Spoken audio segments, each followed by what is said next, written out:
ఇంట్లో ఎంత బంగారం ఉంచుకోవచ్చు? ఐటీ శాఖ పరిమితులు ఏం చెబుతున్నాయి?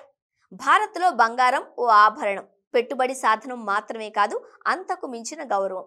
చాలా మంది దీన్ని దైవంగా కూడా కొలుస్తారు. లక్ష్మీదేవి అవతారం అంటూ ఇనుపెట్టెల్లో దాచేస్తారు. అయితే మన దగ్గర ఉంది కదా అని ఎంతంటే అంత ఇళ్లలో పెట్టుకోవడం కుదరదు అంటోంది ఐటీ శాఖ. నిజానికి ఇందుకు సంబంధించి కేంద్ర ప్రభుత్వం ఎలాంటి పరిమితుల్ని విధించలేదు. కానీ ఐటీ శాఖ అధికారులు జరుపుతున్న సోదాలలో పట్టుబడుతున్న పుత్తడిపై ఆదాయ పన్ను చెల్లింపుదారులకు ఆదాయ పన్ను శాఖకు మధ్య తీవ్ర వాగ్వాదాలు చోటు చేసుకుంటున్నాయి. చివరకు మహిళలు ధరించిన నగలన్నీ అధికారులు తీసేసుకుంటున్నారన్న ఆరోపణలు ఉన్నాయి. దీంతో మన దగ్గర చట్ట ప్రకారం ఎంతుండాలి అన్న ప్రశ్నలు ఇటీవల కాలంలో తరచూ అందరిలో తలెత్తుతున్నాయి. అయితే 1994లో ప్రత్యక్ష పన్నుల కేంద్ర బోర్డు సిబిడిటి ఇచ్చిన సర్క్యులర్ ప్రకారం పరిమితికి లోబడి ఉన్న బంగారం జోలికి ఐటీ సోదాలలో ఏ అధికారి వెళ్లకూడదు. పెళ్లైన మహిళలకు 500 గ్రాములు అంటే అరకిలో లేదా 50 తులాల వరకు బంగారం ఇంట్లో ఉండొచ్చు. పెళ్లి కాని మహిళలకు మాత్రం 250 గ్రాములు అంటే పావు కిలో లేదా 25 తులాలకు మించి బంగారం ఇంట్లో ఉండరాదు. ఇక మగవారికి ఈ పరిమితి 100 గ్రాములే అంటే 10 తులాలు.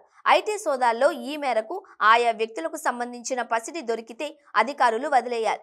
ఈ పుత్తడికి ఎలాంటి ధ్రువపత్రాలు లేకపోయినా దాని జోలికి పోరాదు. కాగా ఈ పరిమితులు కేవలం ఆభరణాల రూపంలో ఉన్న బంగారానికే వర్తిస్తాయి. బిస్కెట్లు, కడ్డీల రూపంలో ఉన్న బంగారానికి సంబంధించి ఈ సర్క్యులర్ సిబిడిటి ఏ సూచనలు చేయలేదు. ఒకవేళ ఎవరికైనా తమ తాత ముత్తాతల నుండి వంశపారపర్యంగా వారసత్వ సంపదగా పెద్ద ఎత్తున బంగారు ఆభరణాలు వస్తే దానికి సంబంధించి ఓ చిన్న నిబంధన ఉంది. అప్పుడు అందుకు సంబంధించిన రుజువులు చూపాల్సి ఉంటుంది.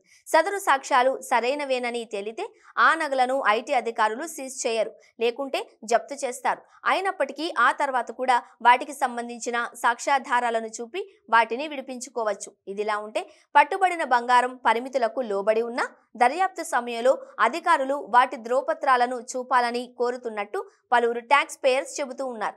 అయితే ఇలాంటప్పుడు నిపుణుల సాయంతో రూల్స్ ప్రకారం వెళ్లి మీ బంగారాన్ని మీరు తీసుకోవడానికి అవకాశాలు ఎక్కువగా ఉంటాయని మరవద్దు.